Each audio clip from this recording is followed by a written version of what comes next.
Donc vous allez palper la 5e cervicale pour rechercher le point A5C qui est situé donc sur la face antérieure, à l'extrémité de la transverse. Et ce point doit être palpé en plein corps du sternocléidomastoïdien. Vous avez un repérage facile avec le bord inférieur du cartilage thyroïde qui est ici. On demande à la patiente d'avaler. Quand elle déglutit, le cartilage thyroïde commence par s'élever, vas-y. Et ensuite il s'abaisse. Donc voilà, là vous êtes sur le bon niveau. Le bord du sterno, on va dedans.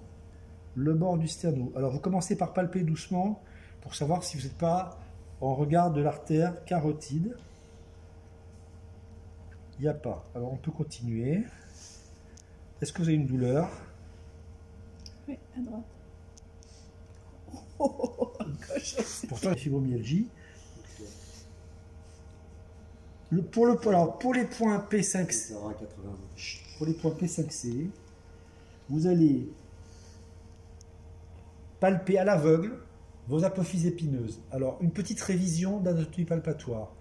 La première épineuse palpable en partant de la ligne occipitale inférieure, c'est C2.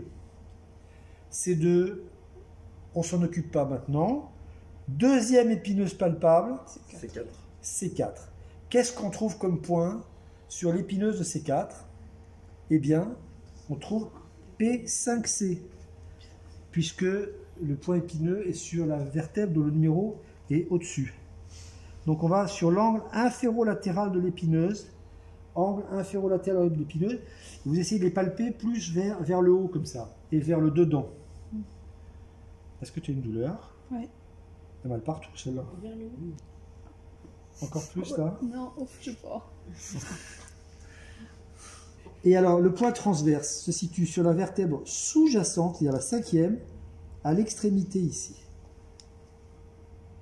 Alors, si vous ne savez pas où vous êtes, vous faites une petite mobilisation et il faut aller vraiment sur le bord latéral, là et là.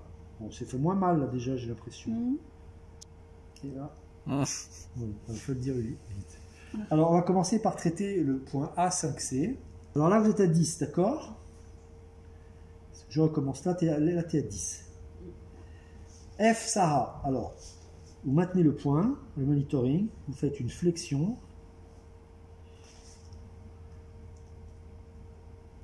Une rotation gauche, tout en maintenant la flexion.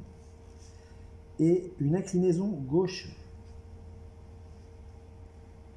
Est-ce que vous avez toujours mal? Ouais. Combien? Plus. Vous avez plus mal que tout à l'heure? Très bien. Et là? Pareil. Pareil.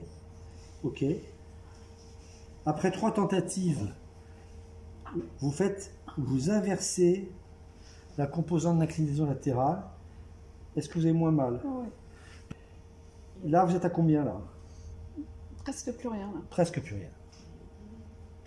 Ça marche. Donc on est en F, S, T, R, A, peu importe. C'est le patient qui a raison. Voilà. Donc je reviens. Ok. Maintenant, si jamais vous voulez faire un point P5C. P5C épineux, on avait trouvé sur C4. Alors vous palpez gentiment à nouveau vos épineuses. Vous allez chercher la deuxième épineuse palpable. Et vous allez sur le point du côté droit, ici. Et Zara, extension. Pardon, c'est à 10, hein, d'accord? Extension. Rotation gauche. Inclinaison gauche. Est-ce que vous avez mal? Vous voyez, donc, elle a une mévluquitude antérieure accompagnée d'une normalitude postérieure. Vous voyez à quel point la vie est difficile. Vous êtes à 0 là? Parfait.